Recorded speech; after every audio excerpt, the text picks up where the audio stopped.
A ಸರ್ಕಾರ ಇದ್ದಾಗ ಜನೌಷಧಿದಂಥ ಒಂದು ಸ್ಕೀಮ್ ತೊಗೊಂಬಂದಿದ್ರು.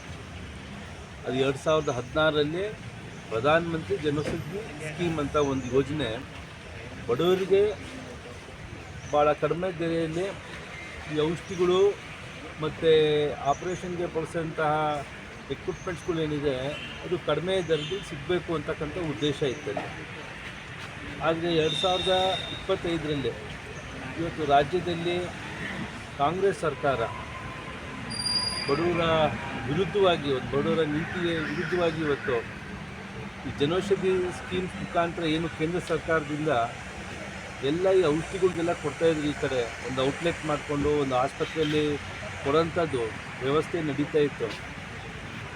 ಸರ್ಕಾರ ಇವತ್ತು ರಾಜ್ಯ ಸರ್ಕಾರ, ಕಾಂಗ್ರೆಸ್ ಪಕ್ಷದ ರಾಜ್ಯ ಸರ್ಕಾರ ಇವತ್ತು ಫಾರ್ಮಸ್ಯೂಟಿಕಲ್ಸ್ ಕಂಪನಿ ಮಾಫಿಯಾಗಳ ಜೊತೆ ಕೈ ಜೋಡಿಸಿ ಇವತ್ತು ಜನೌಷಧಿ ಔಟ್ಲೆಟ್ಗಳನ್ನೆಲ್ಲ ಬಂದ್ ಮಾಡೋಕ್ಕೆ ಹೊರಟಿದ್ದಾರೆ. ಒಂದು ಸಣ್ಣ ಉದಾಹರಣೆ ಕೊಡ್ತೀನಿ. ಇವತ್ತು ಸಾಮಾನ್ಯವಾಗಿ ಈಗ BP ಮತ್ತು ಶುಗರ್ ಟ್ಯಾಬ್ಲೆಟ್ಸು ಜನೌಷಧಿಯಲ್ಲಿ ನಿಮಗೆ ಸಿಗೋಂಥ ಟ್ಯಾಬ್ಲೆಟ್ಸ್ಗಳು 25ರಿಂದ 30 ರೂಪಾಯಿ ಅಷ್ಟೇ. ಆದರೆ ಅದೇ ಪ್ರೈವೇಟ್ ಕಂಪನಿ ನೀವು ತೊಗೊಂಡ್ರೆ 250 ರೂಪಾಯಿ ಬರುತ್ತೆ ಒಂದು ಸ್ಟ್ರಿಪ್ಪು ಮಿನಿಮಮ್.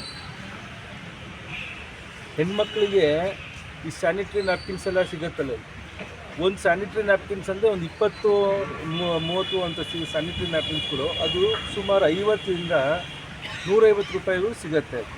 ಆದರೆ ಜನೌಷಧಿಯಲ್ಲಿ ನಿಮಗೆ 1 ರೂಪಾಯಿಗೆ ಸಿಗ್ತಾಯಿತ್ತು ಸ್ಯಾನಿಟ್ರಿ ನ್ಯಾಪ್ಕಿನ್ಸ್. ಇವತ್ತು ಗ್ಯಾರಂಟಿ ಬದುಕು ಅಂತ ಮೈಸೂರಿಂದ ಬೆಂಗಳೂರುವರೆಗೂ ಎಲ್ಲ ದೊಡ್ಡದಾಗಿ ಹೋರ್ಡಿಂಗ್ಸ್ ಹಾಕ್ಕೊಂಡು ಬಂದಿದ್ದಾರಲ್ಲ ಇವತ್ತು ರಾಜ್ಯ ಸರ್ಕಾರದವರು. ಇದೇನಾ ಗ್ಯಾರಂಟಿ ಬದುಕು ನಿಮ್ಮದು? ಇವತ್ತು ಕೇಂದ್ರ ಸರ್ಕಾರದಲ್ಲಿ ಇವತ್ತೇನೋ ಸನ್ಮಾನ್ಯ ನರೇಂದ್ರ ಮೋದಿಯವರು ಬಡವರಿಗೆ ಇವತ್ತು ಜನೌಷಧಿ ಸ್ಕೀಮ್ ಮುಖಾಂತರ ಪ್ರತಿಯೊಬ್ಬರು ಬಡವರಿಗೂ ಒಂದು ಆರೋಗ್ಯದಲ್ಲಿ ಸುಧಾರಣೆ ಕಾಣಲಿ ಮತ್ತು ಆರೋಗ್ಯ ದೃಷ್ಟಿಯಲ್ಲೆಲ್ಲ ಸ್ವಲ್ಪ ಟ್ಯಾಬ್ಲೆಟ್ಗಳೆಲ್ಲ ಸಿಗಲಿ ಅಂತ ಹೇಳಿದ್ರೆ ನೀವೆಲ್ಲ ಪ್ರೈವೇಟ್ ಮಾಫಿಯಾಗಳ ಜೊತೆ, ಫಾರ್ಮಸ್ಯೂಟಿಕಲ್ ಕಂಪನಿ ಮಾಫಿಯಾಗಳ ಜೊತೆ ಕೈ ಜೋಡಿಸಿ ಇವತ್ತು ಈ ಥರ ಒಂದು ನೀತಿ ಅನುಸರಿಸೋದನ್ನ ವಿರೋಧಿಸಿ ಇವತ್ತು ನಮ್ಮ ರಾಜ್ಯದ BJP ಪಕ್ಷದ ರಾಜ್ಯಾಧ್ಯಕ್ಷರಾಗಿರುವಂಥ ನಮ್ಮ ನೆಚ್ಚಿನ ನಾಯಕರಾದ ವಿಜೇಂದ್ರ ಅವರು ಒಂದು ಕರೆ ಮೇರೆಗೆ ಇವತ್ತು ಇಡೀ ರಾಜ್ಯದಲ್ಲಿ BJP ಪಕ್ಷ ಒಂದು ಪ್ರತಿಭಟನೆ ಮತ್ತು ಒಂದು ಮೌನಾಚರಣೆಯನ್ನು ಹಮ್ಮಿಕೊಂಡು ಇವತ್ತು ರಾಜ್ಯ ಮತ್ತು ತಾಲೂಕು ಆಡಳಿತಕ್ಕೆ ಒಂದು ಮನವಿನ ಕೊಡ್ತಾಯಿದ್ದೀವಿ. ನಾವು ದಯಮಾಡಿ ಈ ಜನೌಷಧಿ ಸ್ಕೀಮ್ ಮುಖಾಂತರ ಏನು ಬಡವರಿಗೆ ಪಾಪ ಸುಲಭವಾಗಿ ಈ ಥರ ಎಲ್ಲ ಟ್ಯಾಬ್ಲೆಟ್ಸ್ಗಳು ಮತ್ತೊಂದೆಲ್ಲ ಸಿಗ್ತಾಯಿದೆ, ದಯಮಾಡಿ ಇದನ್ನು ತಾವು ಔಟ್ಲೆಟ್ಗಳನ್ನೆಲ್ಲ ನಿಲ್ಲಿಸಬಾರ್ದು. ಇನ್ನು ಗೌರ್ಮೆಂಟಲ್ಲಿ ತಮಗೊಂದು ಇನ್ನೊಂದು ಉದಾಹರಣೆ ಕೊಡ್ತೀನಿ. ಆಪ್ರೇಷನಲ್ಲಿ ಮಾಡಬೇಕಾದ್ರೆ ಎಕ್ವಿಪ್ಮೆಂಟ್ಸ್ಗಳೆಲ್ಲ ಇದೆ ಅಲ್ಲಿ, ಅದನ್ನೆಲ್ಲ ಸೇರಿಸಿ ನೀವು ಡಿಸ್ಚಾರ್ಜ್ ಸರ್ಟಿಫಿಕೇಟ್ ಕೊಡ್ತಿರೋದು. ಅದು ಎಷ್ಟೆಷ್ಟು ಬೆಲೆ ಇದೆ. ಅದು ಸರ್ಕಾರಿ ಆಸ್ಪತ್ರೆಯಲ್ಲಿ ಹೆಂಗೋ ನಡೆಯುತ್ತೆ. ಅದೇ ಜನೌಷಧಿ ಸ್ಕೀಮ್ ಮುಖಾಂತರ ನೀವು ತೊಗೊಬೇಕಾದ್ರೆ ಅದು ಕಡಿಮೆ ದರದಲ್ಲಿ ಸಿಗೋಂಥದ್ದು ಎಲ್ಲ ಅದು. ಸೊ ಈಗೆಲ್ಲ ಒಂದು ಪೇಷಂಟ್ಗಳು ಯಾರ್ಯಾರು ಅಡ್ಮಿಟ್ ಆಗಿರ್ತಾರೆ ಅವ್ರಿಗೂ ಕೂಡ ಅನುಕೂಲ ಆಗೋಂಥದ್ದು. ಇಲ್ಲಿ ಯಾಕೆ ರಾಜ್ಯ ಸರ್ಕಾರ ಈ ಥರ ಒಂದು ನೀತಿಯನ್ನು ಅನುಸರಿಸ್ತಾ ಇದೆ ನನಗೆ ಗೊತ್ತಾಗ್ತಿಲ್ಲ. 2008ರಲ್ಲಿ ತಮ್ಮ ಈ ಕಾಂಗ್ರೆಸ್ ಪಕ್ಷ UPA ಅವರ ಸರ್ಕಾರದಲ್ಲಿ ತೊಗೊಂಬಂದಂಥ ಇದು ಯೋಜನೆ ಇದು.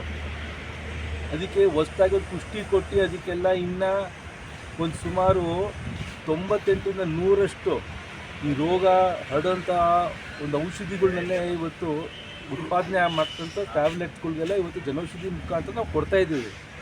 ಅದನ್ನೆಲ್ಲ ಒಂದು ಏಕಾಏಕಿ ಈ ಥರ ಎಲ್ಲರಿಗೂ ನೋಟಿಸ್ ಕೊಟ್ಟು ಬರ್ತಿರೋಂಥದ್ದು ಸರಿ ಇಲ್ಲ ಅಂತ ಹೇಳಿ ಇದು ಖಂಡಿಸಿ ಇವತ್ತು ನಂಜನಗೂಡು ತಾಲೂಕಿನ ಎಲ್ಲ ನಮ್ಮ BJP ಪಕ್ಷದ ಮುಖಂಡರು, ಪಕ್ಷದ ಮಂಡಲ ಅಧ್ಯಕ್ಷರು, ಪದಾಧಿಕಾರಿಗಳು ಸೇರಿ ಇವತ್ತು ನಮ್ಮ ನಂಜನಗೂಡು ತಾಲೂಕು ಹಾಸ್ಪಿಟ್ಲಿಗೆ ಬಂದು ಇವತ್ತು ನಾವು ತಾಲೂಕು ಆಡಳಿತಕ್ಕೆ ಒಂದು ಮನವಿನ ಕೊಡ್ತಾಯಿದ್ದೀವಿ.